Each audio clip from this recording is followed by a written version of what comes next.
Hello friends, चलिए हम एक न्यू स्टोरी को स्टार्ट करते हैं। ओके।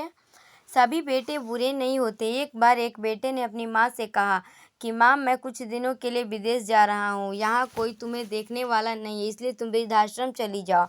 जब मैं लौट कर आऊँगा तो तुम्हें वापस ले आऊँगा। माँ वृद्ध आश्रम जाना नहीं चाहती थी, पर बेटे को विदेश जाना था।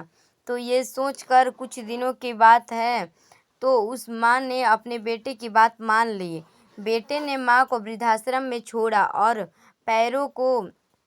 माँ के पैरों को छूकर आशीर्वाद लिया और चला गया। दिन बीतते चले गए और काफ़ी समय गुजर गया। माँ बेटे के लौटने का इंतजार कर रही थी।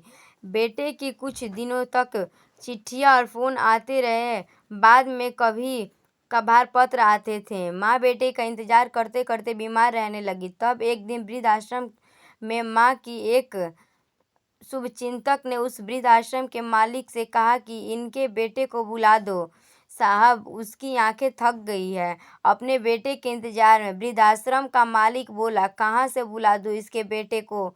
इसको मरे हुए 3 वर्ष बीत गए। वो खुद कैंसर से पीड़ित था और अपनी माँ से बीमारी को छुपा रहा था। वो अपनी माँ से बहुत प्यार करता था। उसने अपना घर भी बेचकर वृद्धाश्रम को दान में दे दिया। उसकी यही इच्छा थी कि उसकी माँ को उसकी बीमारी और मौत की खबर न लगे। माँ अपने बेटे को, जो अब तक गलत समझ रही थी, वृद्ध आश्रम के और शुभचिंतक के बीच की बातें अब अचंभित हो जाती है सुनकर। उसको हार्ट अटैक आता है और माँ, जो अब तक बस इसी आसान में जीती थी कि बेटा लेकिन नहीं आएगा मुझे, वो आस भी टूट गई। उसके सांसें की डोर ही टूट गई।